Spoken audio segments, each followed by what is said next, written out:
بسم الله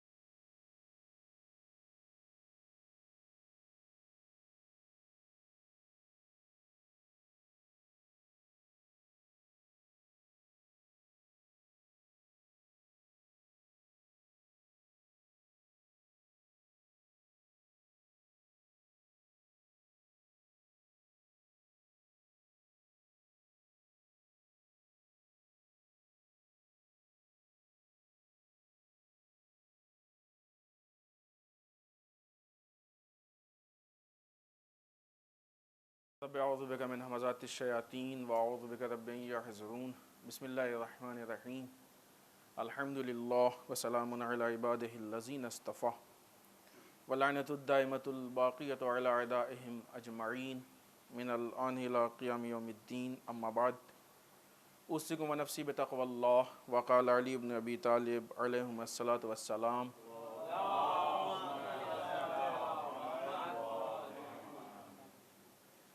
اہل الدنیا کرکب یسار بہم وہم نیام۔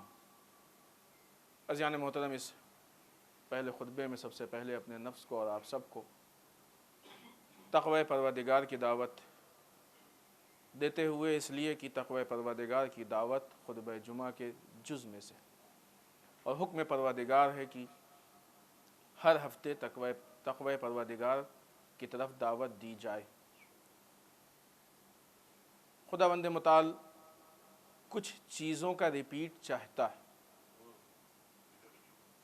ریپیٹ ہر جگہ عیب نہیں ہے، کچھ چیزوں کے لیے خدا چاہتا ہے کہ ریپیٹ کیا جائے، ان میں سے ایک تقوی پروردگار، اس لیے کہ انسان کی فطرت اور خصلت یہ ہے کہ انسان ہر کچھ دن بعد کچھ چیزوں کو بھول جایا کرتا ہے۔ یہ فطرت انسانی میں سے ہے اور نعمت بھی ہے۔ کبھی انشاءاللہ بھولنے پہ گفتگو ہوگی تو بتائیں گے کہ یہ کس اینگل سے نعمت ہے، اگر لمٹ سے زیادہ ہو جائے تو پھر زحمت ہے، دونوں اعتبار سے۔ تو چونکہ انسان میں بھولنے کی ایک صلاحیت یا بھولنے کے کچھ جراثیم ٹائپ کے کہا جائے یا جو بھی پایا جاتا ہے، لہٰذا انسان ہر چیزوں کو بھولا کرتا ہے۔ تو وہ کام کی چیزیں کہ جو انسان کے کام کی ہیں، لہٰذا خدا چاہتا ہے کہ وہ ریپیٹ ہوتی رہیں، انسان بھولنے نہ پائے۔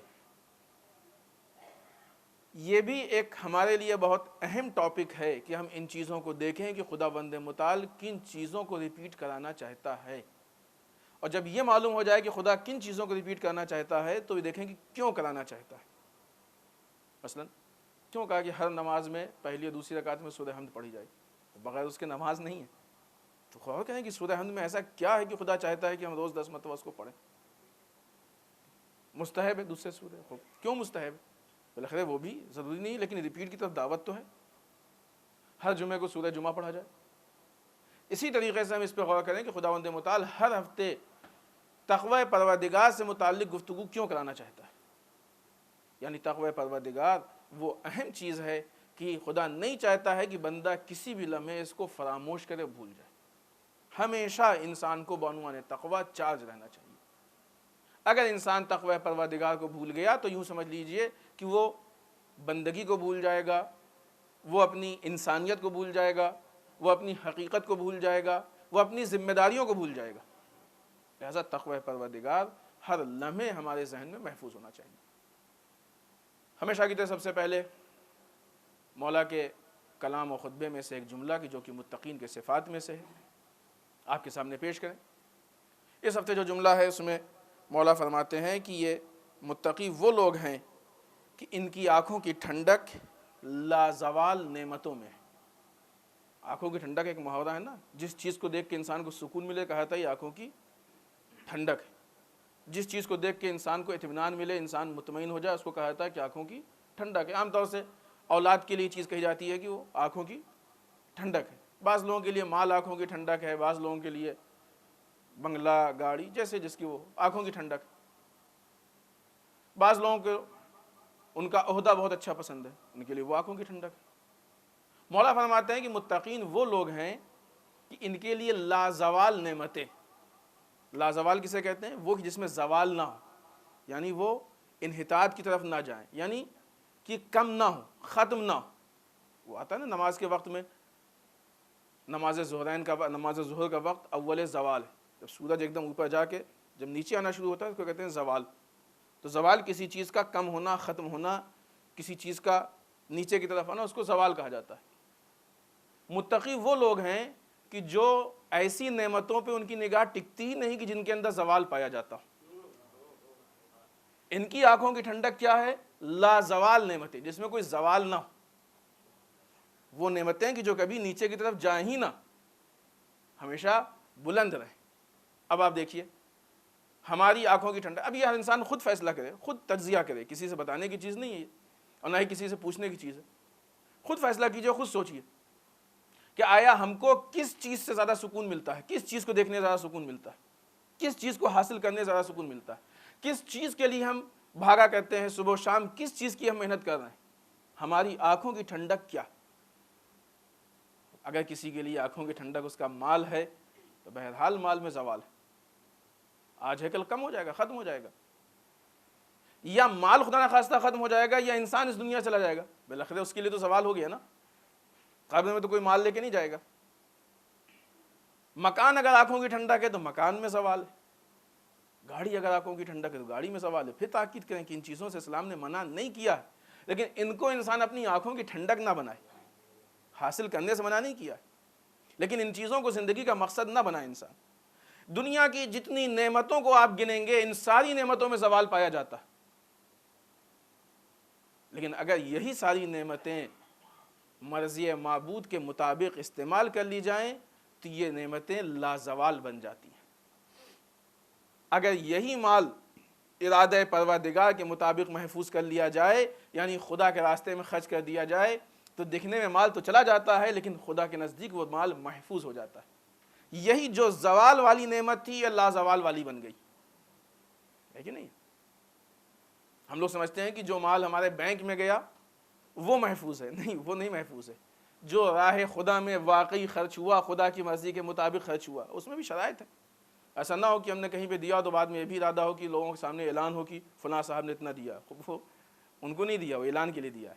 یہ لازوال نہیں ہوئی، یہ پہلی زوال، خود ہی زوال لیا ہے. تو اس کا دیا اور زوال لیا.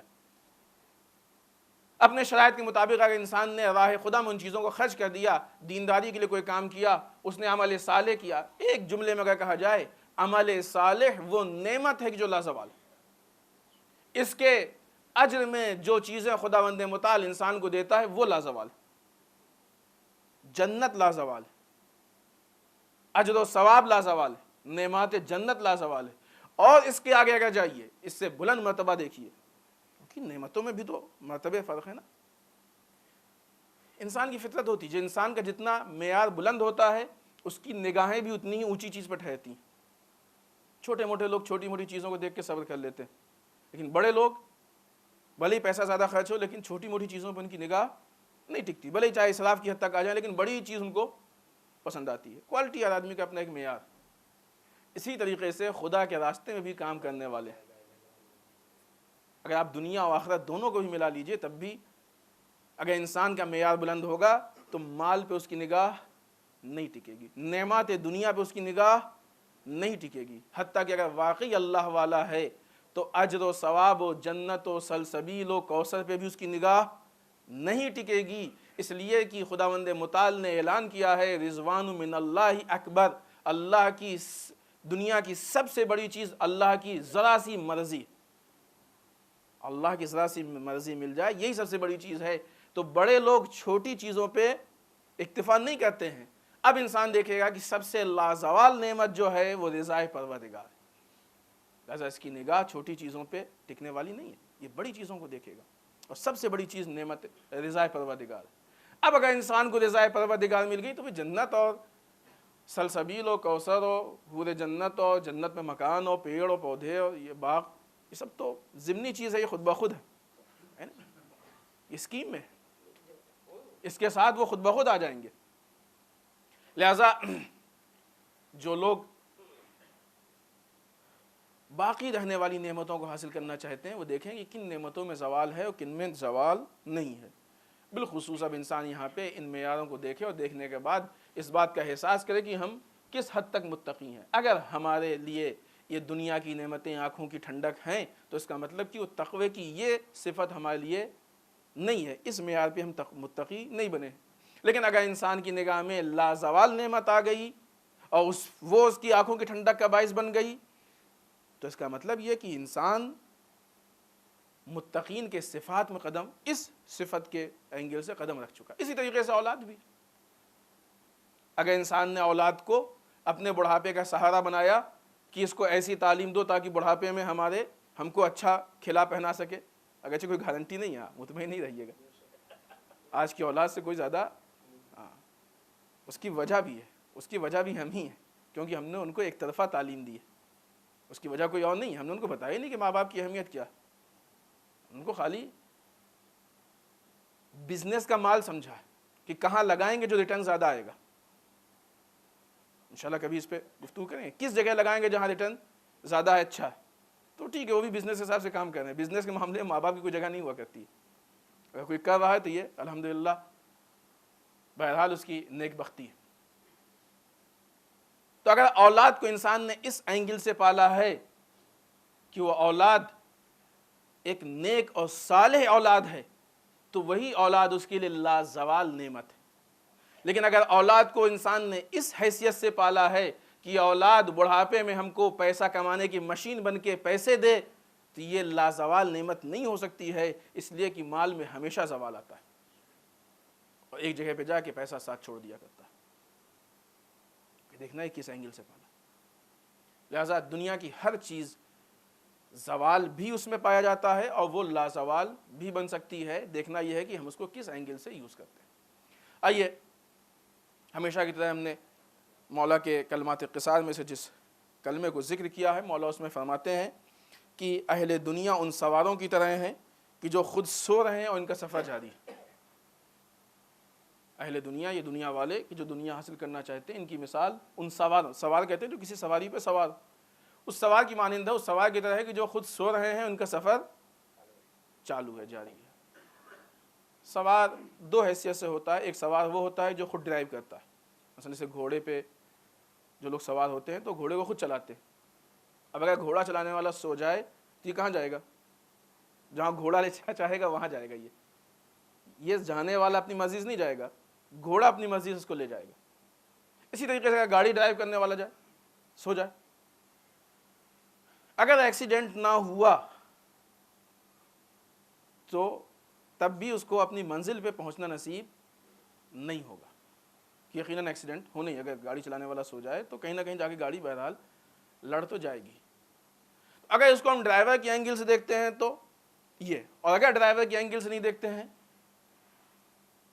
ڈرائیور کوئی اور ہے، یہ بیٹھا ہے، تو ایسی صورت میں بھی جہاں تک اس کو خود اپنے ہوش و حواس سے یہ طے کرنا ہے کہ ہم کو کس راستے پہ جانا ہے، اگر اس جگہ پہ یہ سو جائے تو یہ خود گاڑی کے عنوان سے جائے گا، خود اپنی مرضی سے نہیں جا سکتا۔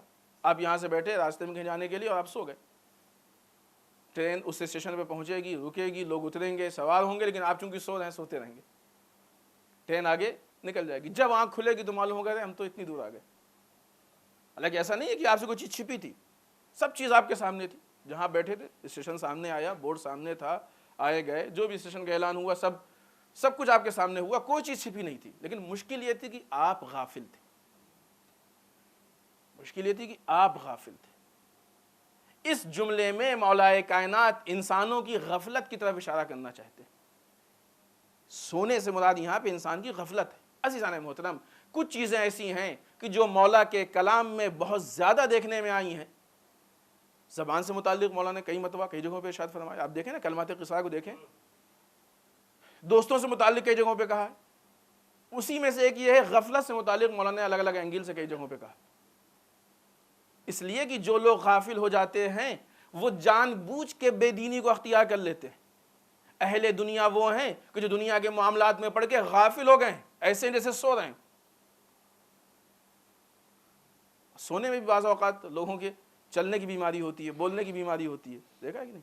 سوچے کوئی انسان چلتا ہو سوتے میں تو دیکھنے والا سمجھے کہ تو جاگ رہا ہے ہوش و حواس میں، تو اپنے لیے تو مصیبت ہے ہی ہے، دوسروں کے لیے بھی مصیبت بن جائے گا۔ مولا چاہتے ہیں کہ انسان غافل نہ ہو، متوجہ کرنا چاہتے ہیں کہ دیکھو عزیزان محترم، حالات اور زمانے کے اعتبار سے ضروریات میں فرق ہوا کرتا ہے. ہم سے جو پہلے والی نسل ہے، آج سے آپ 50 سال پہلے جائیے، اس وقت ایک انسان کو دیندار کہا جاتا تھا صرف اس بنیاد پہ کہ وہ نماز روزے کا پابند ہوتا تھا، قرآن سے عربی ٹیکسٹ پڑھ لیتا تھا، وہ دیندار ہوتا تھا. ٹھیک ہے، اس وقت دین نے اتنی ترقی نہیں کی تھی، لیکن اسی کے ساتھ ساتھ شیطان بھی اتنا زیادہ پھیلا نہیں تھا. لوگوں کے گھر میں اس کثرت کے ساتھ نیٹ نہیں تھا، لوگوں کے ہاتھوں میں 3G نہیں تھا، لوگوں کے پاس یہ گندی میگزین نہیں تھی، گھر میں گندے گندے چینلز نہیں تھے، یہ گندی گندی فلمیں نہیں تھیں، اس طرح کے دوست و احباب نہیں تھے، یہ بری چیزوں کے بیچنے والی دکانیں اتنی فراوانی اور کثرت کے ساتھ نہیں تھیں. لہذا انسان کے لیے برائیوں کے راستے اتنے نہیں کھلے تھے جتنے آج کھلے. اس وقت ایک انسان سوتے میں بھی بعض اوقات غلطی سے بچ جایا کرتا تھا. لیکن آج کے زمانے میں آج ہم یہ سمجھتے ہیں کہ ہمارا لڑکا اگر پابندی سے نماز پڑھ لیتا ہے، روزے رکھ لیتا ہے، قرآن کی تلاوت کر لیتا ہے تو کیا وہ گمراہی سے بچ جائے گا؟ نہیں، ان سب کے باوجود انسان غافل ہو سکتا ہے. اور غافل تو اسی کو کہتے ہیں، غافل اس کو کہ جو دین کے مسئلے میں جائے آگے اور غلطی کرے، ورنہ تو جہالت ہو جائے گی، پھر بے دینی ہو جائے گی. غافل اسی کو کہتے ہیں کہ کر رہا ہے لیکن غلط کر رہا ہے، متوجہ نہیں ہے، سویا ہوا، یہ غافل ہے. لہذا آج کے زمانے میں ہمارے لیے مزید ضروریات ہیں کہ اپنے آپ کو قوی کریں. ابھی 2 دن پہلے یہاں پروگرام میں ہم نے اس بات کو پیش کیا تھا کہ جس طریقے سے میڈیکل لائن میں ویکسین ہوتے ہیں کہ جو انسان کے جسم کو اندر سے قوی کرتے ہیں تاکہ انسان بیماریوں سے لڑ سکے، جسم اتنا قوی ہو جائے، اتنا مضبوط ہو جائے کہ بیماریاں اس کے اوپر اثر انداز نہ ہو سکیں، اثر نہ کر سکیں. اسی طریقے سے انسان معرفت پروردگار اور علم دین کے عنوان سے اپنے نفس کو اتنا مضبوط کر لے کہ یہ زمانے کے گناہ، یہ زمانے کی برائیاں اس کے اوپر اثر انداز نہ ہو سکے. جو کہا جاتا ہے کہ مولانا کیسے آپ کہتے ہیں اب آج کل ایسا ماحول ہے، ہم کیسے ہر جگہ جب گانا بج رہا ہے تو کیسے میوزک سے بچ جائے؟ بالآخر بچنے والے ہیں کہ نہیں ہیں؟ بہت دیکھیے. تو اگر یہ ہیں تو وہ بھی تو انسان ہی ہے، ہمارے آپ کے جیسے انسان. فرق کیا ہے؟ انہوں نے اپنے آپ کو مضبوط کیا ہے، تزکیہ کیا ہے، اپنا تزکیہ نفس کیا ہے. نظام تعلیم پہ کہیں ہم نے آپ کے سامنے پیش کیا تھا کہ تعلیم کے نظام میں تزکیہ اس کا جز ہے، پارٹ ہے. آج ہماری مشکل یہ ہے کہ تزکیہ کو ہٹا دیا اور تعلیم کو لے آئے تو آدھا کام ہو رہا ہے، آدھے کام کا ریئیکشن ہونا ہی ہونا ہے. ڈاکٹر نے 2 دوا دی، آپ نے 1 ٹیبلٹ ہٹا دی، 1 کھا رہے تو فائدہ نہیں ہوگا، ہو سکتا ہے نقصان کرے وہ. آج ہمارے یہاں دینی اور دنیاوی تعلیم کے بیچ میں بیلنس نہیں رہ گیا ہے. ہمارا بچہ اگر ایک دن میں 5 سے 6 گھنٹے اسکول جاتا ہے، 1 گھنٹے 2 گھنٹے ڈیلی اگر ٹیوشن جاتا، کم سے کم آپ 6 گھنٹے مان لیجئے، ہفتے کے صرف 5 دن مان لیجئے آپ، پھر بھی کم سے کم 30 گھنٹے ہفتے میں دنیاوی تعلیم میں جاتا ہے. اور تقریباً اتنا ہی ٹائم وہ نیٹ پہ اور ٹی وی ان چیزوں پہ خرچ کرتا ہے. اب آئیے اس کے مقابلے میں دین میں اگر اس نے ہفتے میں 1 گھنٹے 2 گھنٹے کسی اسلامی کلاس کو جوائن کر لیا تو ہمیں بڑا فخر ہوتا ہے کہ ہمارا بچہ اسلامی کلاس میں جا رہا. بیلنس ہے؟ نہیں بیلنس. جب ڈس بیلنس ہوگی گاڑی تو ایکسیڈنٹ ہوگا. یہ چیزیں ہیں کہ جو انسان کو غافل کرتی. ہم غفلت میں جا رہے ہیں. جتنا انسان خطرات میں جاتا ہے اتنا ہی حفاظتوں کا انتظام کرتا ہے. لہذا ہماری دینی اور دنیاوی تعلیم کے بیچ میں کوئی بیلنس نہیں ہے. بات اگر اتنی ہوتی تو پھر بھی کسی حد تک سوچ سکتے چلے ٹھیک ہے، ہم نے کہہ دیا بھائی میوزک حرام ہے، غلط، ہم نے کہہ دیا فلاں چیز غلط ہے. لیکن آج کے ایسے حالات ہیں کہ جہاں پہ اسلام کے نام پہ بے دینی دی جا رہی ہے، اسلام کے نام پہ کہا جا رہا ہے مراجع کے خلاف بات ہو رہی ہے، اسلام کے نام پہ آیات اعظام کے خلاف بات ہو رہی ہے، اسلام کے نام پہ علماء کے خلاف بات ہو رہی ہے، امام زمانہ کے نام پہ امام زمانہ کے خلاف بات ہو رہی ہے. انسان کو ذمہ داریوں سے دور کیا جا رہا. اب ایسے میں سوچیے انسان کو کتنی حفاظت کی ضرورت ہوگی. ایک مرتبہ ملک اپنے دشمن سے لڑتا ہے، اس کو معلوم ہے کہ اس ڈریس میں ہمارا دشمن ہے، اس سرحد کے اس طرف ہے، دکھے گا مار دے گا. لیکن اگر اس کو معلوم ہو جائے کہ ہماری ہی فوج میں، ہماری ہی ملٹری کے ڈریس میں دشمن کے فوجی گھس گئے ہیں، سوچئے کتنا مشکل ہوگا بچنا، ہے کہ نہیں؟ آج یہ عالم ہے کہ ہمارے ہی مذہب میں، ہمارے ہی درمیان لوگ وہ باتیں کرتے ہیں جو دشمنوں کی. نہیں کہتے ہیں دشمن کے ہیں، وہ بھی غفلت میں ہیں، وہ بھی سو رہے ہیں بیچارے. لہٰذا ہم کو اس غفلت سے بچنے کے لیے کتنا زیادہ اپنے آپ کو بیدار کرنا پڑے گا، ایک دم چوکنا رکھنا پڑے گا. ایسے موقع پہ ایک سپاہی ایک دم چوکنا رہے، کبھی بھی کوئی بھی کہیں سے بھی آ کے حملہ کر سکتا ہے، کرتا رہے گا. یہ مولا کائنات جو بار بار غفلت کے، خود علی نے ان چیزوں کو دیکھا ہے اپنی نگاہ سے. سیم وہی چیز ہے. علی کے مقابلے میں قرآن لایا گیا کہ نہیں لایا گیا؟ قرآن دکھا کے علی کی مخالفت. آج بھی ایسے ہی ہوتا ہے، حدیثیں دکھا کے مراجع کی مخالفت، آیات دکھا کے علماء کی مخالفت، امام زمانہ کا نام بتا کے امام زمانہ کی مخالفت. آج بھی صفین ہے، آج بھی کربلا ہے، آج بھی نہروان ہے. سارے مسائل آج موجود ہیں. لہٰذا ہم کو اپنے بچوں کو غفلت سے بچانا ہوگا، تاکہ یہ غفلت میں اگر رہ گئے بچے، یا خود ہم کو بھی اس چیز کی ضرورت ہے. اگر ہم غفلت میں رہ گئے تو ہمارا دین کبھی بھی ضائع ہو سکتا ہے. ایک ایک لمحے ہمارا دین خطرے میں. اس کے لیے بنیاد بھی مضبوط کرنی ہوگی، بیلنس بھی، سب کچھ دیکھنا پڑے، ہر اینگل سے دیکھنا پڑے گا، تب کہیں جا کے مسئلہ بنتا ہے. ایک چھوٹا سا بھی مکان بھی انسان بنواتا ہے تو ہر اینگل سے دیکھتا ہے کتنا چلے گا، مضبوط بنیاد مضبوط ہے کہ نہیں ہے، لک کیسا آئے گا، ضروریات کی ساری چیزیں ہیں کہ نہیں. دین میں ساری چیزیں انسان بھول جاتا ہے، بس ذمہ داری. ایک چیز ہوتی ہے، مثال دیں ہم آپ کو، بات ختم کریں، وقت بہت زیادہ ہو رہا ہے. ایک آدمی کو مثلا کسی خاص موبائل کی، اسمارٹ فون کی ضرورت، اس نے خرید لیا، چونکہ ضرورت ہے لہٰذا ضرورت کے حساب سے استعمال کر رہا ہے، یوز کر رہا ہے. ایک آدمی کو ضرورت نہیں ہے اس کی، لیکن وہ دوسروں کو دکھانا چاہتا ہے کہ ہمارے پاس بھی اتنا مہنگا فون ہے. بیچارے کے پاس اگر پیسہ نہ ہو تو کیا کرے گا؟ وہ جائے گا مارکیٹ سے ڈپلیکیٹ لے گا. کیوں؟ تاکہ دیکھنے والے سمجھیں کہ اس کے پاس یہ ہے. در واقع نہیں، کیونکہ اس کو کام بھی نہیں، بیچارے اور معلوم ہی نہیں کیا ہوتا ہے. بس کام ہے، ایسا نہیں ہے کام نہیں، لیکن اس کو معلوم ہی نہیں ہے. اصلا غافل اس چیز سے کہ اس سے کیا فائدہ اٹھا سکتے ہیں، وہ غافل ان چیزوں سے. ڈپلیکیٹ لے آیا، دیکھنے والے سمجھ رہے ہیں کہ ہاں یہ تو بھائی آج ہے نا مارکیٹ میں سے ڈپلیکیٹ فون کہ دیکھنے میں ایک دم اوریجنل لگتے ہیں. دیکھنے والے سمجھ رہے ہیں. عزیزان محترم، آج ہمارے درمیان دین کی یہی حیثیت ہو گئی. آج دین کو ہم اتنا ہی استعمال کرتے ہیں کہ دنیا سے کہہ سکیں کہ دیکھو ہمارے پاس دین، دیکھو ہم کلاس میں جاتے ہیں کہ نہیں، دیکھو ہم جماعت میں جاتے ہیں کہ نہیں، دیکھو ہم جمعے میں جاتے ہیں کہ نہیں، دیکھو ہم مجلسوں میں جاتے ہیں کہ نہیں. لیا کیا وہاں سے، کیا لے کے آج؟ جب بچہ اسکول سے واپس آتا ہے تو ماں باپ پوچھتے ہیں کہ بیٹا کیا پڑھ کے آئے، رزلٹ دیکھتے ہیں. لیکن یہی بچہ جب اسلامی کلاس سے لوٹتا ہے تو ماں باپ یہ جاننے کی کوشش نہیں کرتے کہ بچہ کیا پڑھ کے آیا. اس کا مطلب کہ اس کی اہمیت زیادہ ہے، اس کی اہمیت کم. وہ اصل ہے، یہ حاشیہ. یہ ظلم ہے اسلام اور تعلیمات اسلامی پہ. اس کا حساب بچے کو دینا پڑے نہ پڑے، ماں باپ کو حتماً حساب دینا پڑے گا. فَمَن يَعْمَلْ مِثْقَالَ ذَرَّةٍ خَيْرًا يَرَهُ وَمَن يَعْمَلْ مِثْقَالَ ذَرَّةٍ شَرًّا يَرَهُ. ایک رتی بھی کوئی نیکی کرے گا تو خدا اس کی جزا دے گا، ایک رتی بھی کوئی گناہ کرے گا تو خدا اس کی سزا دے گا. بسم اللہ الرحمن الرحیم. اِنَّا أَعْطَيْنَاكَ الْكَوْثَرَ فَصَلِّ لِرَبِّكَ وَانْحَرْ إِنَّ شَانِئَكَ هُوَ الْأَبْتَرُ.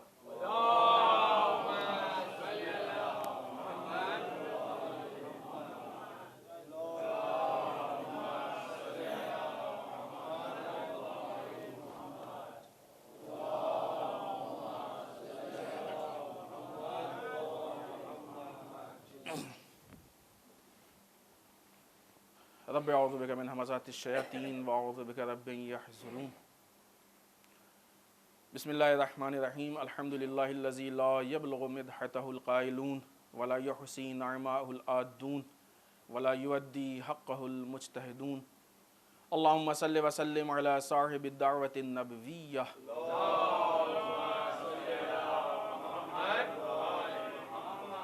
وصولة الحیدریہ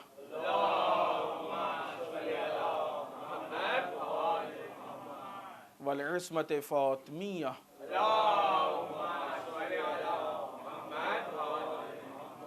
والحلم الحسنیہ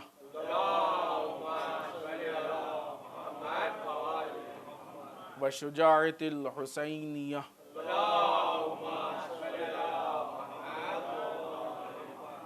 والعبادة السجادیہ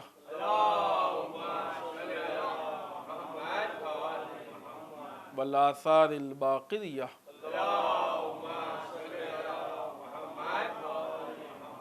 والمأثر الجعفریہ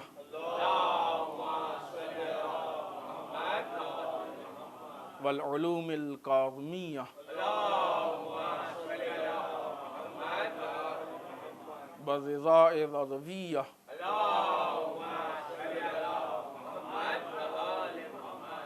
والجود التقویہ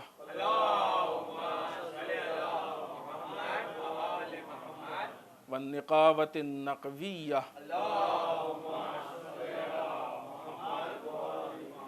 والہیبة العسکریہ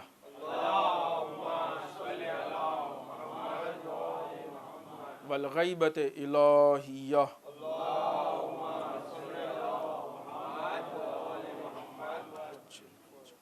واللعنة الدائمة الباقية على أعدائهم أجمعين من الآن إلى قيام يوم الدين. اما بعد، اس دوسرے خطبے میں بھی ایک بار پھر اپنے نفس کو اور آپ سب کو تقوی پروردگار کی طرف تاکید کرتے ہوئے اس ہفتے کی مناسبات میں سب سے اہم اور سب سے پہلی مناسبت جو بعض روایتوں کے حساب سے آنے والی 23 ذی قعدہ ہم سب کے 8ویں امام علی رضا علیہ الصلوۃ والسلام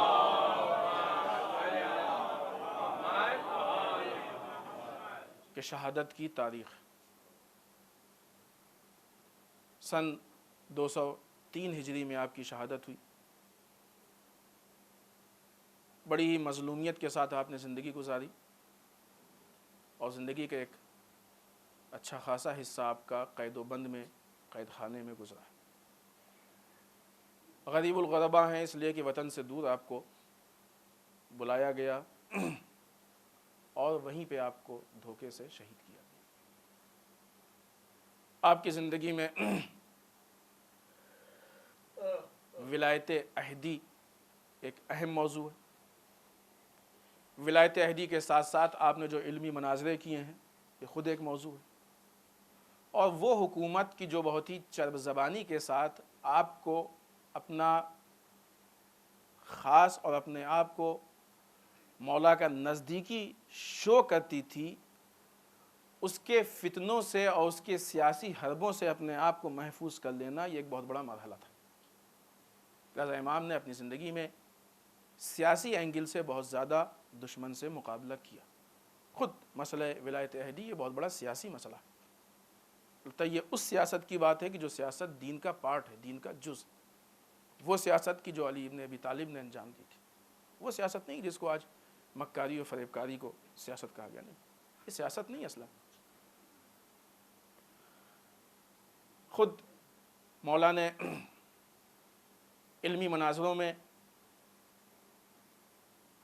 جو جوابات دیے ہیں، یہ سارے جوابات حتیٰ خود ایک مناظرہ دنیا پہ اس بات کو ثابت کرنے کے لیے کافی تھا کہ سب سے زیادہ حکومت کے لیے اگر کوئی ذات مناسب ہے تو مولا. اور اس بات کو خود حاکم بھی مانتا تھا اور اس کا اس نے ولایت عہدی کے ذریعے اظہار بھی کیا. ورنہ کیوں دیتا ولایت عہدی؟ نے اس بات کو پہلے پیش کیا ہے کہ ولایت عہدی ایک اس کی طرف سے دھوکہ تھا، اس لیے کہ ایج کے حساب سے حاکم خود امام سے بڑا تھا. چھوٹے کو ولی عہد، وہ حاکم امام سے چھوٹا تھا، امام بڑے تھے، بڑے کو ولی عہد نہیں بنایا جاتا. اگر آپ واقعی امام کو حکومت کے لیے مناسب اور لائق اور سب سے بہتر سمجھتے ہیں تو ہٹ جائیے، حکومت دے دیجیے امام کو. لیکن نہ دینا اس بات کی دلیل ہے کہ یہ دھوکہ تھا. اس ہفتے کے اہم مسائل میں سے دوسرا ایک بہت اچھا مورد پیش آیا ہے. انڈونیزی میں ایک جگہ ہے سیمپانگ، وہاں پہ بہت دنوں سے مسلمانوں کے دو گروہ سنی اور شیعہ کے درمیان اختلافات چل رہے تھے. الحمدللہ ابھی کچھ دن پہلے یہ اختلافات اتحاد میں تبدیل ہو گئے. دونوں نے مل کے آپس میں تعہد کیا اور تعہد نامے پہ سگنیچر کیا. وہ بھی نیوز میں ہے، وہ تعہد نامہ بھی، ایگریمنٹ جو ہے وہ بھی نیوز میں موجود ہے. 16 لوگوں کے اس پہ سگنیچر ہیں دونوں طرف سے.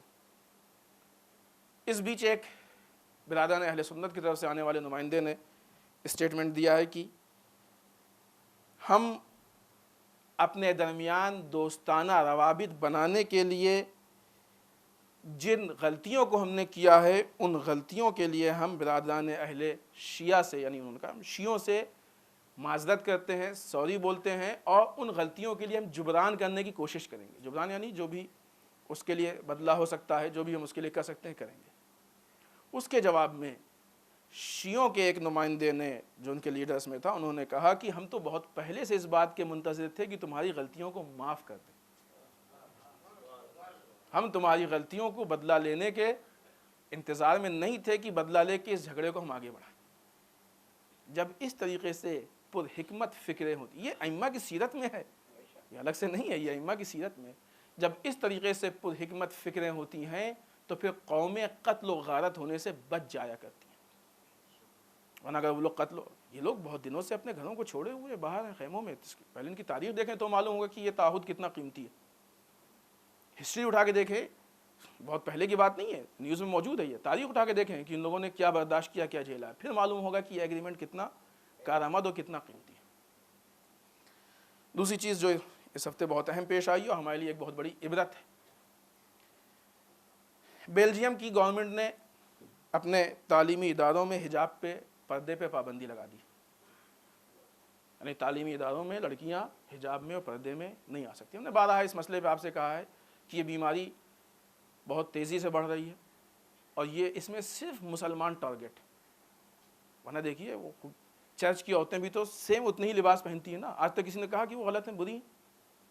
ساری مشکلات مسلمانوں میں دکھائی دیتی ہیں۔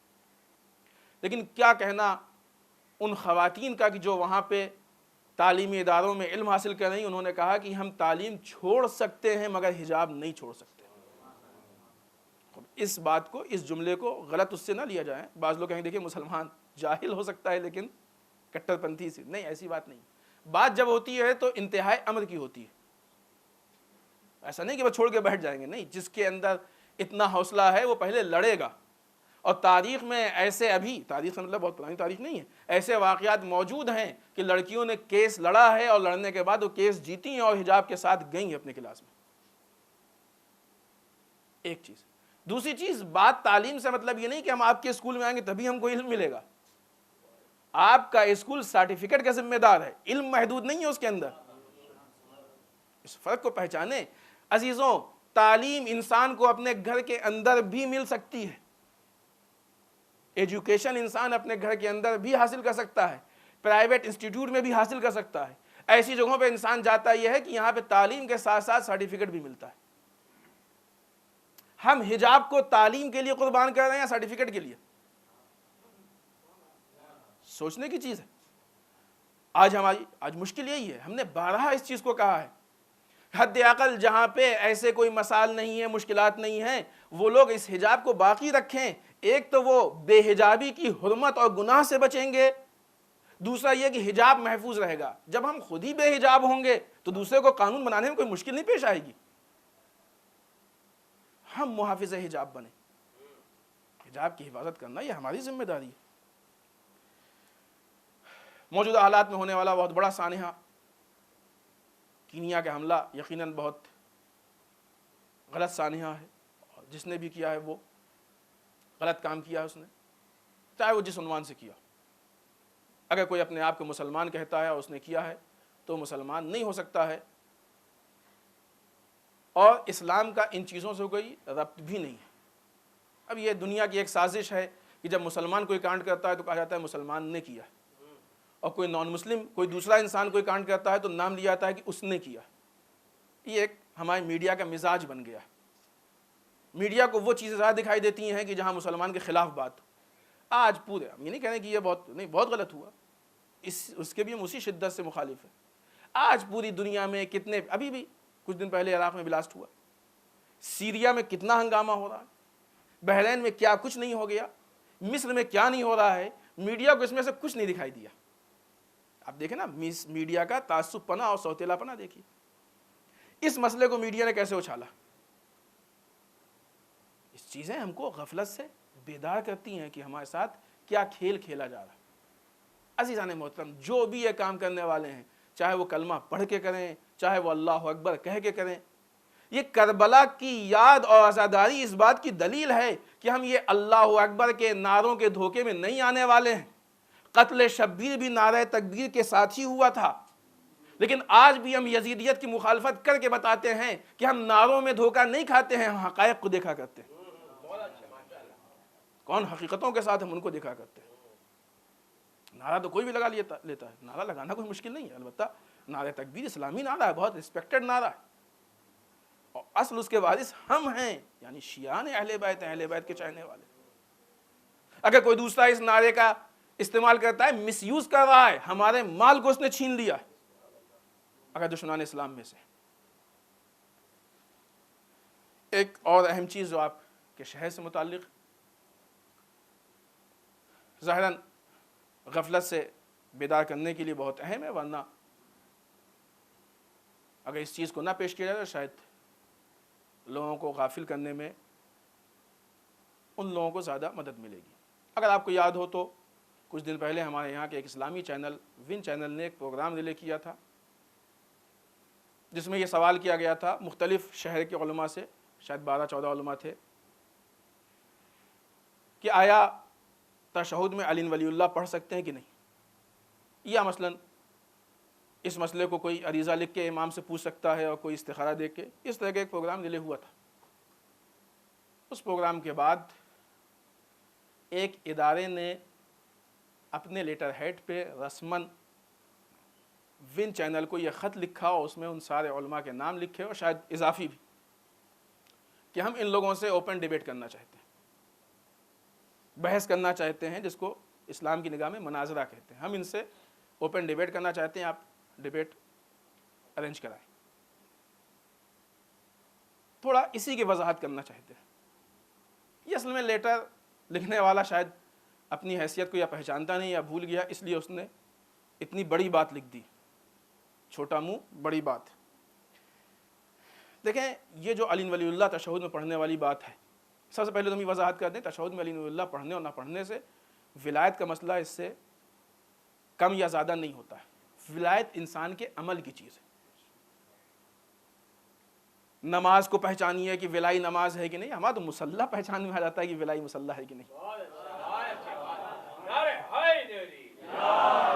آپ نماز تک کہاں کی،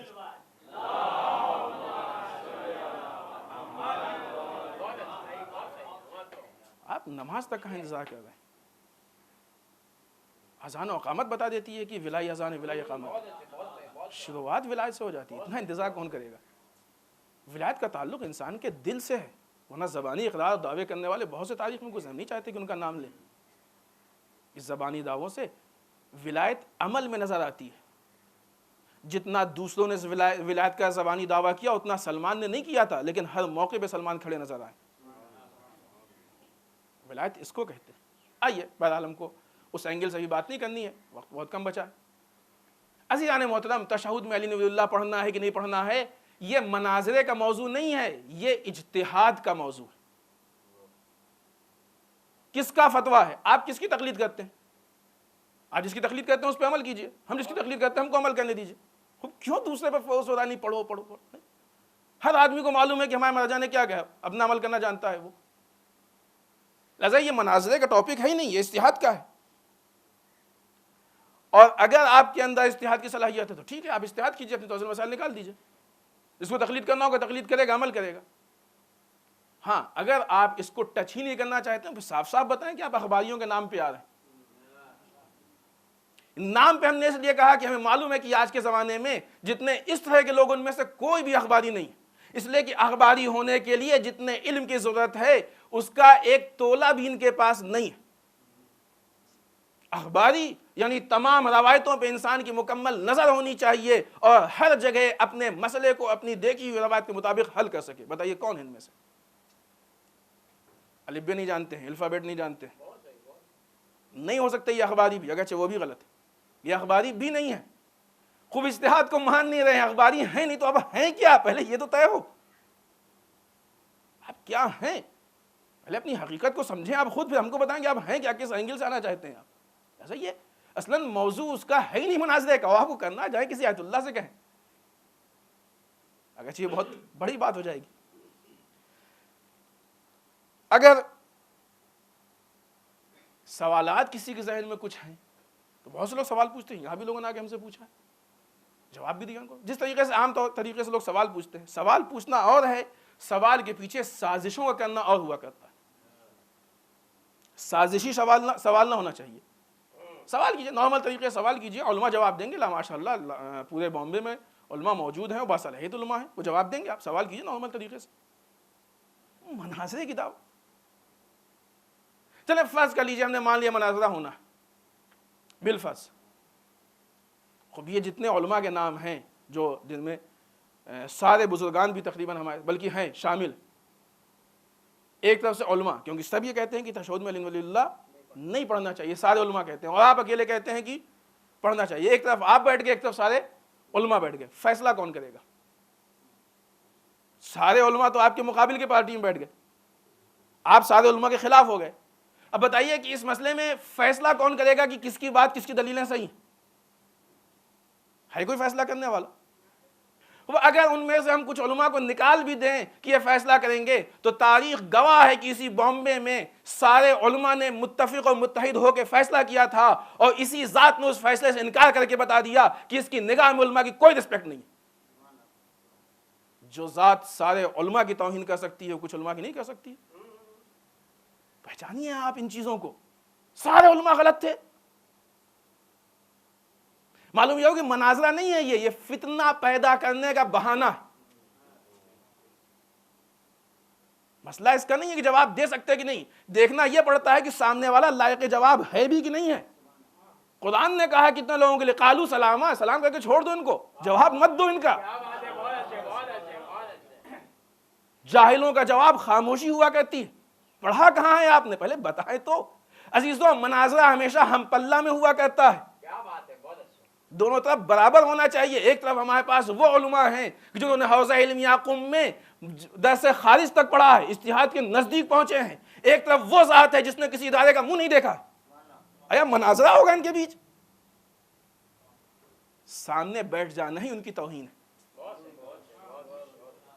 ایسے ہوں گا سامنے، اور خاص طور کہ یہ ذات تو وہ ہے کہ جس نے جہاں پڑھا ہے اسی ادارے کی مخالفت کر رہا، تب تو کچھ نہیں بچا، سادے ہو گئے ایک دم۔ کون اس کو مناظرہ کہہ سکتا ہے؟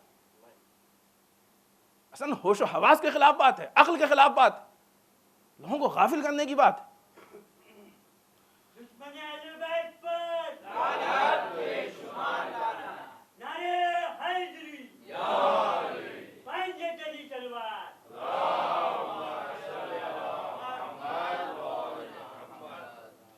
اس فتنوں سے محفوظ، فتنہ ہے یہ، تاکہ قوم کے اندر فتنہ۔ یہ اصلاً علی ولی اللہ کا مسئلہ نہیں ہے، یہ قوم کو ڈسٹریبیوٹ کرنے کا بہانہ۔ کون ہے ان میں سے کہ جو علی ولی اللہ اپنے تشہد میں نہیں پڑھتا اس کا مخالف ہے؟ یعنی ساری ولایت آگے تشہد میں محدود ہو گئی۔ شاید یہ لوگ ولایت کے معنی نہیں سمجھے، یہ سمجھتے ہیں کہ زبان سے ولایت ولایت ولایت ولایت کہہ دینا ولایت ہے۔ ولایت عمل کی چیز ہے۔ زبان سے کہنے والے نے تو جس نے سب سے پہلے کیا اعلان ولایت ہوا، بخن بخن اے ابی طالب کے لال بہت مبارک، سب سے بڑا مخالف وہی نکلا۔ لہذا جب تک ہم ولایت کا عملی ثبوت نہیں دیکھ لیتے ہیں، غدیر کے میدان کا دھوکہ ہم کو یہ بتاتا ہے کہ کبھی زبانی دعووں پہ کبھی اطمینان مت کرنا۔ ولایت بہت قیمتی چیز ہے، ہر آدمی کے طے کرنے سے ولایت طے نہیں ہوتی ہے۔ آپ سے یہ ریکویسٹ ہے کہ جیسا کہ ابھی خطبہ اولیٰ میں غفلت کے متعلق بات ہوئی ہے، اپنے آپ کو اس غفلت سے نکالیں تاکہ اس طرح کے دھوکوں سے محفوظ رہیں۔ آج ہمارے سماج و معاشرے میں اس طرح کے بے انتہا دھوکے موجود ہیں کہ جہاں دین دکھا کے دین سے دور کیا جا رہا ہے، جن میں سے ایک بہت واضح مثال یہ ہے۔ اپنے آپ کو اس طرح کے دھوکوں سے محفوظ رکھیں تاکہ ہمارا دین محفوظ رہے۔ روایتوں میں ہے کہ آخری زمانے میں ایمان کو بچانا بہت سخت ہوگا، یہی اسی وجہ سے ہوگا۔ لہذا ہم اپنے ایمان کو، اپنے عقیدے کو محفوظ رکھنے کی پوری کوشش کریں، اور اس کا بہترین راستہ یہ ہے کہ ہم اپنے آپ کو علماء سے منسلک کر لیں، علماء سے دور نہ ہونے دیں، بالخصوص مراجع و آیات اعظام سے، کیونکہ وہی آج کے زمانے میں وہ ہیں کہ جن کے لیے ائمہ نے بھی کہا ہے اور وہی وہ ہیں کہ جو راہ نجات اور راہ ہدایت کا تنہا ترین وسیلہ و ذریعہ ہے۔ جہاں انسان ان سے دور ہوگا وہیں انسان گمراہی میں پڑ جائے گا۔ آئیے بارگاہ پروردگار میں دعا کرتے ہیں، پالنے والے ہم سب کو اعمال صالحہ کی توفیق عنایت فرمائے، بار اللہ اعمال قبیحہ سے محفوظ رکھے، بار اللہ ہمارے گناہوں کو بخش دے، بار اللہ ہمارے مرحومین کو بخش دے، پالنے والے اسلام و مسلمین کی حفاظت فرما، بار اللہ دشمنان اسلام کو نیست و نابود کر دے، بار اللہ جو پریشان حال ان کی پریشانیوں کو دور فرما، بار اللہ جو لابلد ان کو اولاد صالح عنایت فرما، بار اللہ جن کے شادی و مشکلات ان کے مشکلات کو حل فرما۔